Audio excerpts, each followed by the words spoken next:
Hi and welcome to my channel. This is Boyas Pilgrim. This is the day that the Lord has made. We shall rejoice and be glad in it. What I'm having here tonight is I've been working on the garden a bit, trying to put fertilizers on the grass on the lawn, and now I want to wind up the evening and I want to make something little for the family. And look what I have in front of me. I have tilapia fish. I have chilies, I have salt, I have garlic that are pounded inside there, red onions chopped, and I have tomatoes. Yep, so these are going to be my basic ingredients. And what I'm going to do right now, I'll have the fish chopped into 2 pieces so that let me get my hands washed.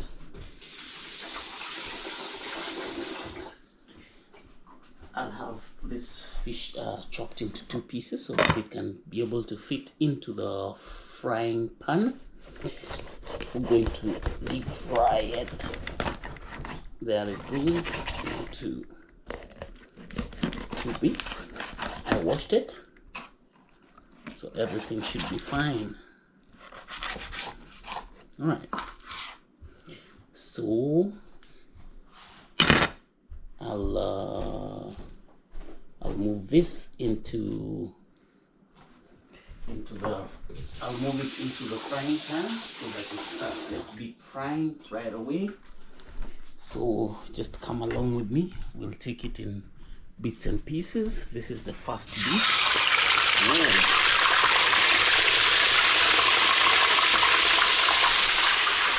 And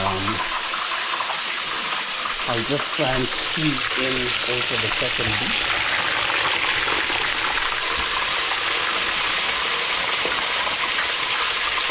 Just make sure that the oil is hot.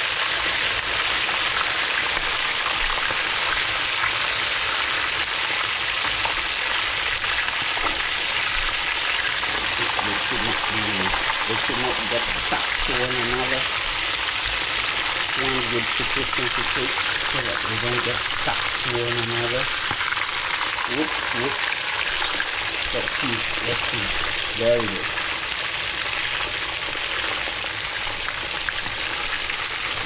That will be perfect.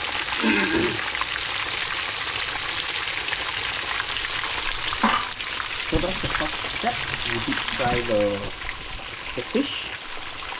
One side, then we turn it around. Once the other side is fully done, then we'll take up the next process. As you can see, the fish has been turned. Now it's brown quite a good deal. Now we turn the other side. And just back to the table here. I introduced this pan. This is where we're going to make the fish. And I introduced extra ingredients in it. I brought in the Simbambili curry powder. This is a product that was imported from Kenya. And then coconut powder and turmeric powder. Yeah, coconut powder and turmeric powder. So I think all these are all the ingredients that we are going to have. And what I can do is, as the second side is cooking, let me make an early start with a big pan where the final product is going to be. So I set the fire on, and then just see if I can put the camera here.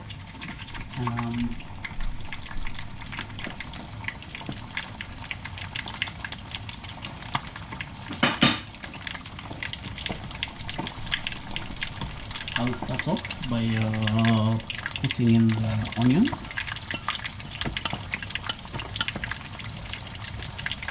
And I don't mind onions keep the same pass as with the garlic.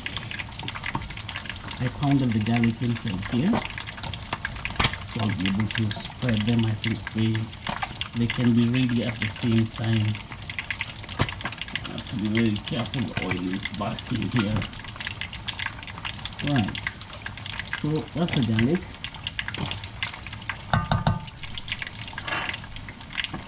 And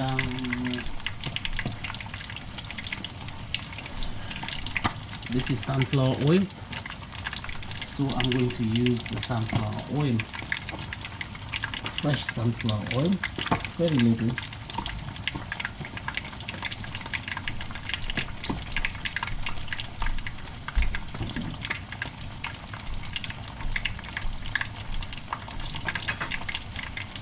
So this will be fried until it gets to brown.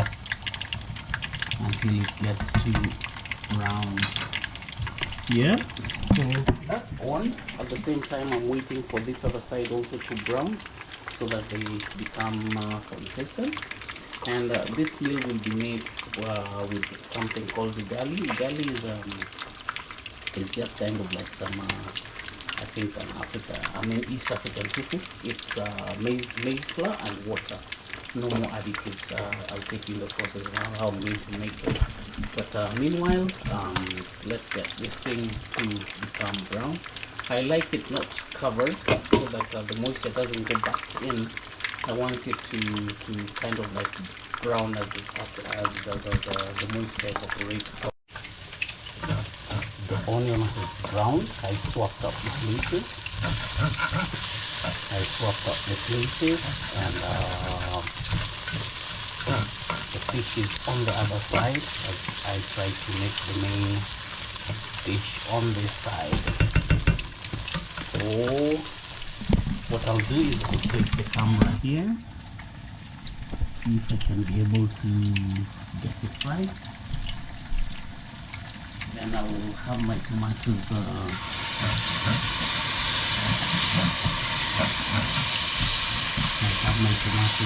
all cooked in. Some people entire team.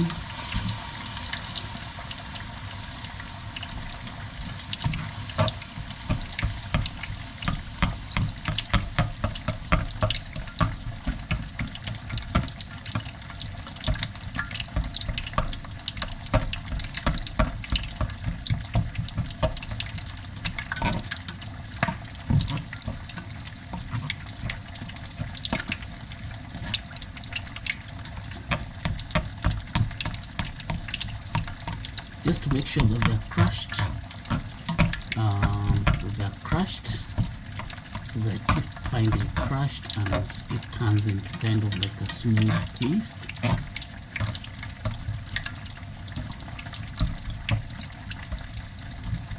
So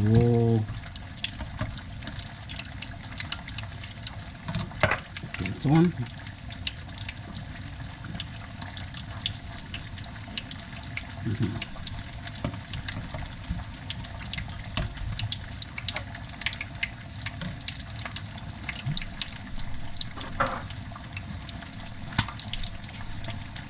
You can chop off I've washed them, so you can chop off the tails or the stalks, and if you like you can break them in or just leave them as whole as that.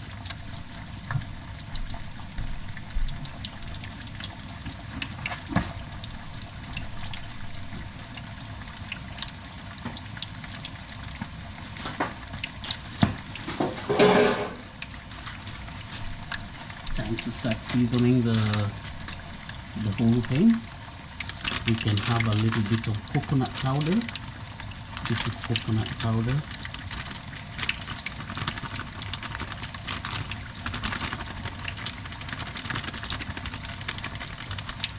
Alright.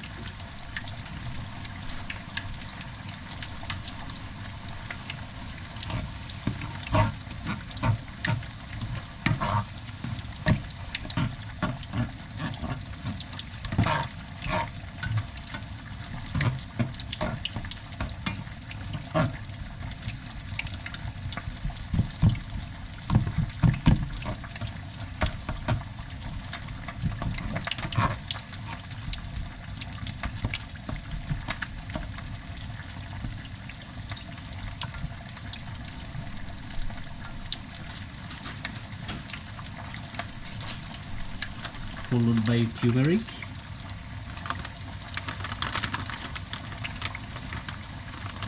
Just a little bit. There you go.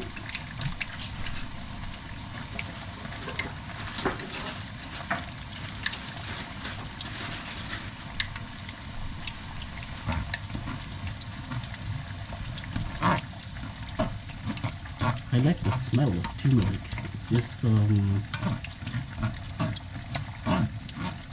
gives it completely a different look, kind of like a yellowish look. And just before it starts sticking at the bottom of the pan, this is the right time to bring the most important seasoning ingredients, which is curry powder.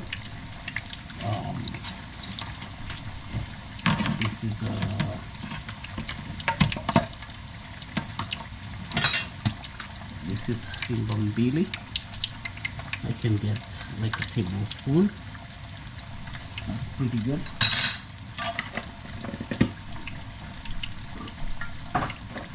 And don't forget to put the most important ingredient, which is the salt.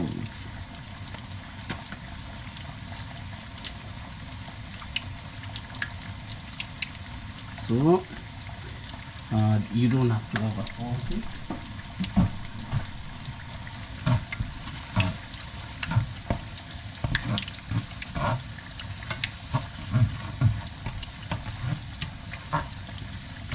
So once this paste is pretty good, before it starts getting stuck at the bottom of the pan, remember you don't have to use low fire, high fire at the end. So the same tin where I got the tomatoes from, I can fill it with water. It's like 500 milliliters. And make it into fine soup.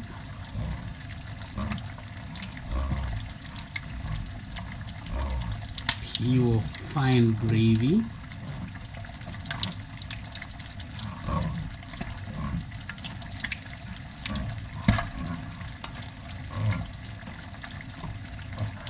Just test it for salt, see if it has sufficient salt in it. Can add a little bit, just a little bit more salt.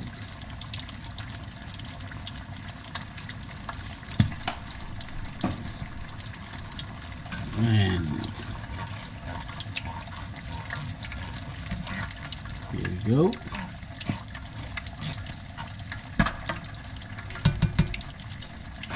And it's time to bring in our tilapia into the whole thing. So, I think I'll have to use another equipment. Oops. Let's see if both of them can come at the same time. Whoa, there we go.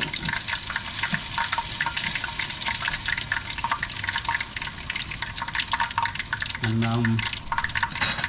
what we're going to do here, reduce the fire to low fire now, and try to bring in the soup into the fish so that it starts soaking into the fish to get the real fish. At this juncture, another important thing to do is to cover it such that the steam gets back and kind of like soaks into the fish so that the whole soup becomes fishy. Okay, this is the end of the story. This is the end of the story. That's the end of the story for the fish. And give it a cover so that all the steam goes back and kind of like gets inside there. Now I'm done with this oil. I'm done with this oil, and I'll stop using that plate. So what I can do is I can just clean up this place. So I'll start using this plate right here for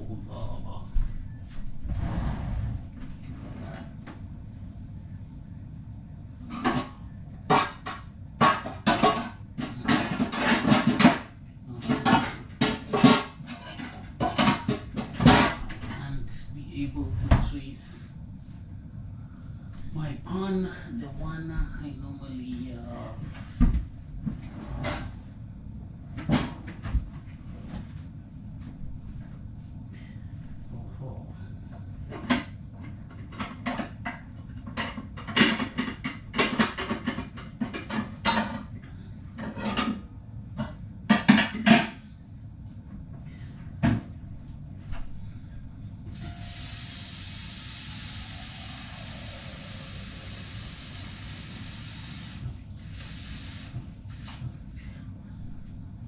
Now this is pure water. I'm going to boil it, and once it has boiled,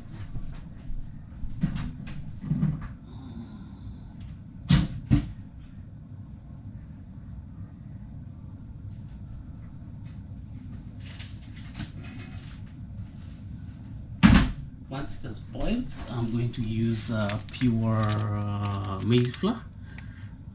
This is from pan. So once it's boiled,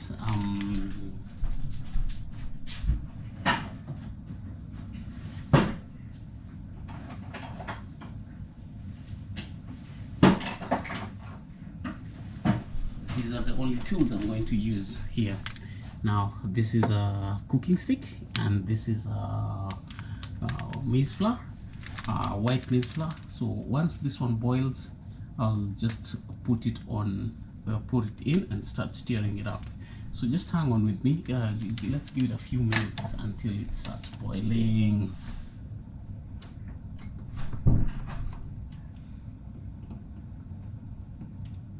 Meanwhile, the fish will just steam on low fire, and everything will be good until the soup just gets all the fish down there. Tell me what you think about my quick fish fix, and the ugali, and if that could be your recipe. I know so much ingredients have not been added into it, or just tell what you think about this tilapia thing. Here we go.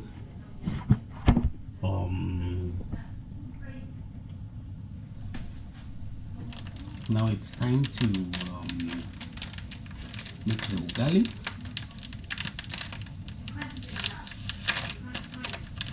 So open up the seal, it's pretty sealed up. So what I'm going to do, I'll take a Caesar.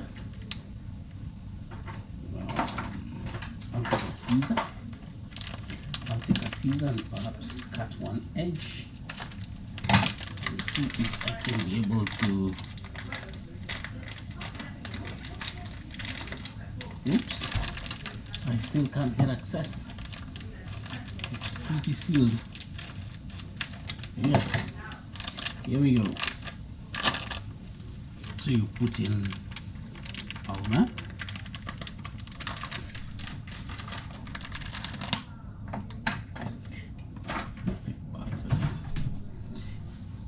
Somebody starts just by try to make all the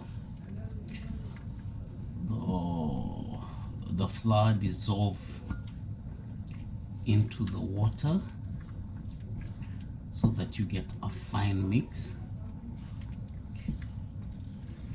A good ugali does not have flour pockets in it, so it has to be very well mixed.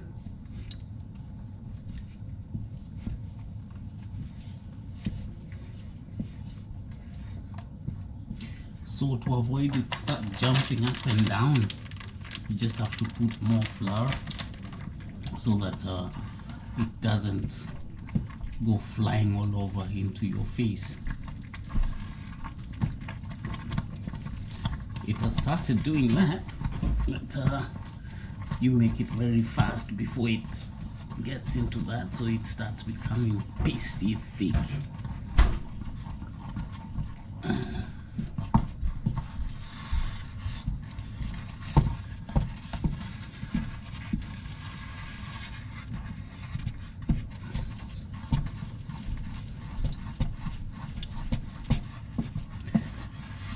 Depending on the background of the tradition, we always have a soft ugali, there is a medium one, and then there is kind of like a hard, stiff, tough one. And some guys prefer hard, stiff, others prefer medium, and others prefer it soft. Some guys, I've seen some guys put milk in it, and all sorts of things. Some guys put oil, but my ugali, nothing. It's just water and flour, nothing more, no additives.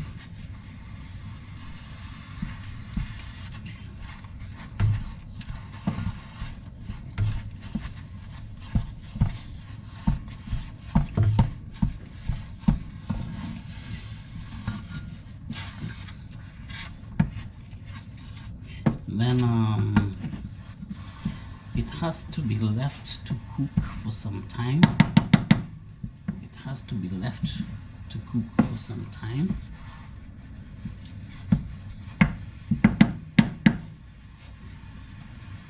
So at this juncture, what somebody needs to do is to put a cover on it. Put a cover on it so that it kind of like cooks around.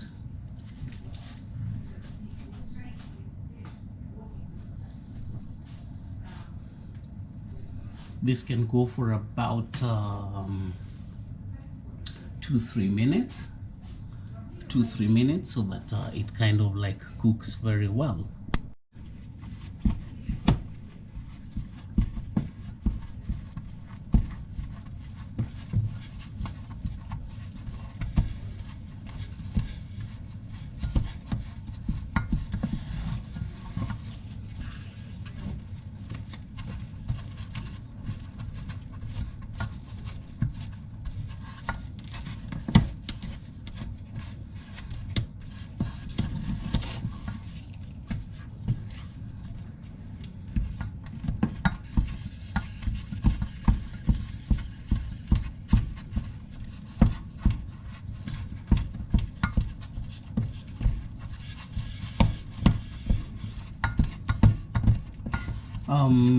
Down in Zambia, they have the same thing. They call it ishima, and in Swahili, actually, we call it sima. And in Tanzania, it's also known as sima or sembe. It's quite a popular food. Swahili name, ugali.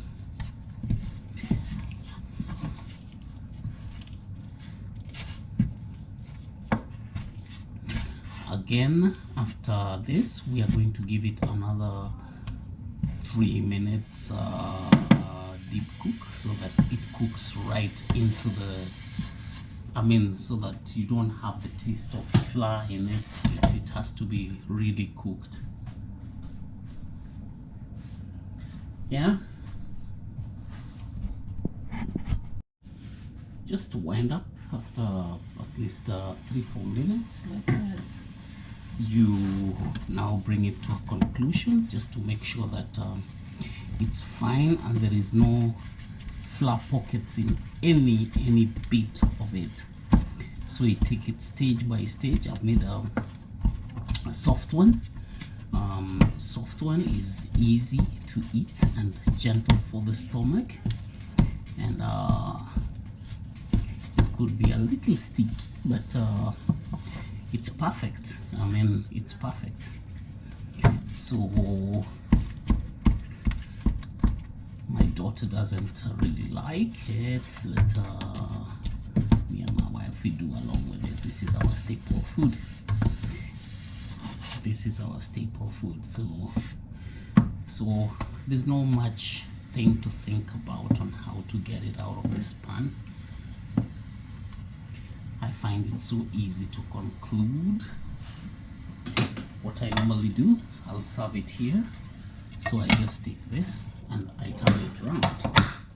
And that's it. That's it. And voila, that's our ugali. This is our ugali. So, and this is our fish. So ugali and fish is ready. Welcome for dinner. Tell me, share, subscribe, and tell me what you think about this evening meal. I just want to wish you a happy Easter, Good Friday, and have a lovely weekend, and continue watching me and supporting me in all this. I'll be traveling, and I'll be showing you my travel, whatever. But today, to show you a bit of my garden work and evening cooking, so that we don't get bored. Follow me.